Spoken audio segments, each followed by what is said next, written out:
Corruption की वजह से, करप्ट व्यवस्थाओं की वजह से हम अपने छोटे भाई बहनों को, अपने बच्चों को खोने लग जाएं, इससे ज़्यादा शर्मनाक बात और कुछ नहीं हो सकती। सारी बातें आप एक तरफ हटाइए, पेपर लीक, एजुकेशन सिस्टम सब एक तरफ, और बच्चों की जान और मौत एक तरफ है। और मतलब मुझे नहीं पता वो कैसे नज़रें मिलाते होंगे अपने बच्चों से, अपने घर वालों से, वो सारे नेता, आई डोंट नो।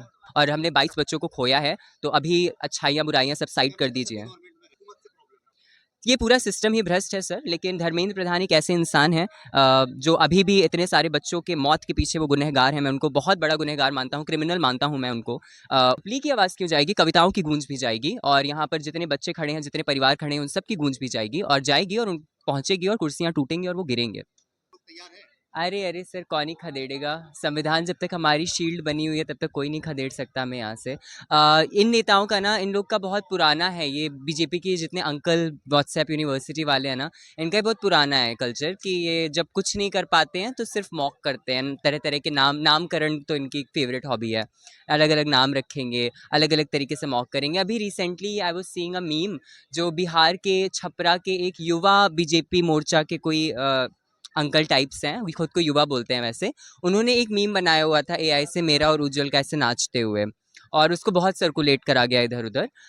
तो इन लोग का यही काम है, ये लोग यही करते हैं, खाली होते हैं तो व्हाट्सएप के ऐसे मीम बना लेंगे। एआई का यूज़ इनको सिर्फ इतना आता है, मगर एआई का यूज़ अगर वो थोड़ा डेटा कंपैरिजन में कर लेते, और एजुकेशन सिस्टम बिहार का कितना ख़राब होता जा रहा है उन सब बारे में थोड़ा पता कर लेते, तो होश ठिकाने आ जाते उनके। हाँ, लेकिन ये सब उनके काम है, तो मैं तो उनको इग्नोर ही करता हूँ लाइक अ वायरस। डर लग रहा? अरे सर, क्या बात कर रहे हैं आप? डर वो उनसे डरेंगे तो वो जी लिए। उनसे डरने लग गए तो हो गया सर। ऐसा कुछ डरने वरने वाली बात नहीं है। मैंने जैसा बताया आपको, जब तक संविधान हाथ में है, जब तक संविधान हमारी शील्ड है, हमें कोई टस से मस नहीं कर सकता। आप खुद देख रहे हैं, ये 12वां दिन है आज, जंतर मंतर में 12वां दिन शुरू हो गया है, और विदाउट परमिशन हम यहाँ पर हैं। किस दम पर? एजुकेशन के दम पर, और हमारी कॉन्स्टिट्यूशन के दम पर। नहीं नहीं, ये कोई अवैध तरीका नहीं है, ये कॉन्स्टिट्यूशन हमें अधिकार देता है राइट टू प्रोटेस्ट का। जंतर मंतर प्रोटेस्ट साइट के अपने कोई टाइमिंग्स हो सकते हैं, जैसा हमने डिस्कस करा था from the first day, I think 20th को।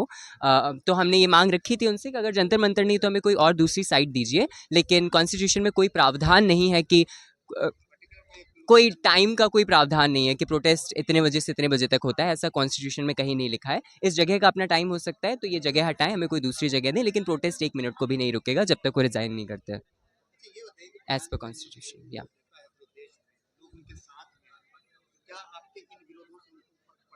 नहीं नहीं, मैं भी उनका सम्मान करता हूँ बिल्कुल, लेकिन मुझे ऐसा लगता है कि अगर वो इतने बड़े प्राइम मिनिस्टर हैं, और इतने लंबे वक्त तक गद्दी पर बैठे रहने वाले प्राइम मिनिस्टर हैं वो, तो उनको इतनी तो समझ होगी ही कि देश के एजुकेशन सिस्टम कैसे सही करी जाती है, देश के बच्चों के बारे में कैसे सोचा जाता है, उनका विचार कैसे किया जाता है, या उनको जस्टिस और न्याय कैसे दिया जाता है। और मुझे पूरी उम्मीद है कि वो जितनी मन की बात करते हैं तो काम की बात थोड़ी सी ज़रूर करेंगे, और बच्चों के बारे में सोचेंगे। लेकिन अगर वो ऐसा नहीं करते हैं तो शायद ये भारत की और उस कुर्सी की जिस पर वो क्लेम करके बैठे हुए हैं एज अ प्राइम मिनिस्टर, ये उसका बहुत बड़ा अपमान है। प्रधानमंत्री मोदी जो है, उनका एक टारगेट था कि 2027 तक जो है हम देश को बहुत आगे लेकर के जाएंगे, लेकिन धीरे धीरे उनका वक्त बढ़ता चला गया। अब वो 1000 साल बाद की बात है कि हम जो है मतलब भविष्य में सोचते हैं, और अभी से हम लोग प्लानिंग करके चल रहे हैं। हाँ, अरे सर, पता नहीं 1000 साल वाल मुझे नहीं पता, बट बात ये है कि अभी क्या हुआ है इस देश में, 1 महीने के अंदर हमने 21-22 बच्चों को खो दिया है, और इससे ज़्यादा डरावना और कुछ नहीं हो सकता, इससे ज़्यादा शर्मनाक इस देश के लिए कुछ नहीं हो सकता है कि करप्शन की वजह से, करप्ट व्यवस्थाओं की वजह से हम अपने छोटे भाई बहनों को, अपने बच्चों को खोने लग जाएं। इससे ज़्यादा शर्मनाक बात और कुछ नहीं हो सकती। सारी बातें आप एक तरफ हटाइए, पेपर लीक, एजुकेशन सिस्टम सब एक तरफ, और बच्चों की जान और मौत एक तरफ है। और मतलब मुझे नहीं पता वो कैसे नज़रें मिलाते होंगे अपने बच्चों से, अपने घर वालों से, वो सारे नेता, I don't know. Jantar Mantar पर आज 12 दिन हो गए। इस बीच महाराष्ट्र में पेपर लीक होता है, राजस्थान में पेपर लीक होता है। ये तो हर दिन का एक रिचुअल हो गया है, मुझे ऐसा लगता है कि जैसे सूरज उगता और ढलता है, वैसे हमारे देश में पेपर लीक होते ही रहते हैं। और ये बहुत आम बात हो गई है, और मुझे डर भी लगता है ये सोचकर कि how we are normalising paper leaks, like it's very scary to think about कि how we are normalising suicides, how we are normalising paper leaks. ऐसा लगता है कि अरे ये तो हो ही रहा है, होने दो ना।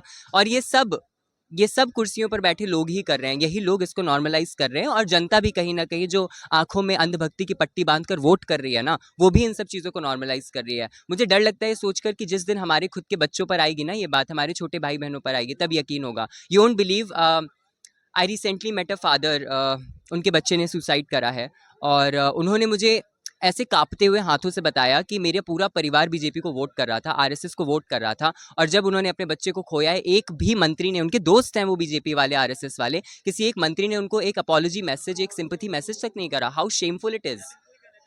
लेकिन एक चीज बताइए, किसी भी हुकूमत में जो है कुछ कमियां होती तो कुछ अच्छाई भी होती है।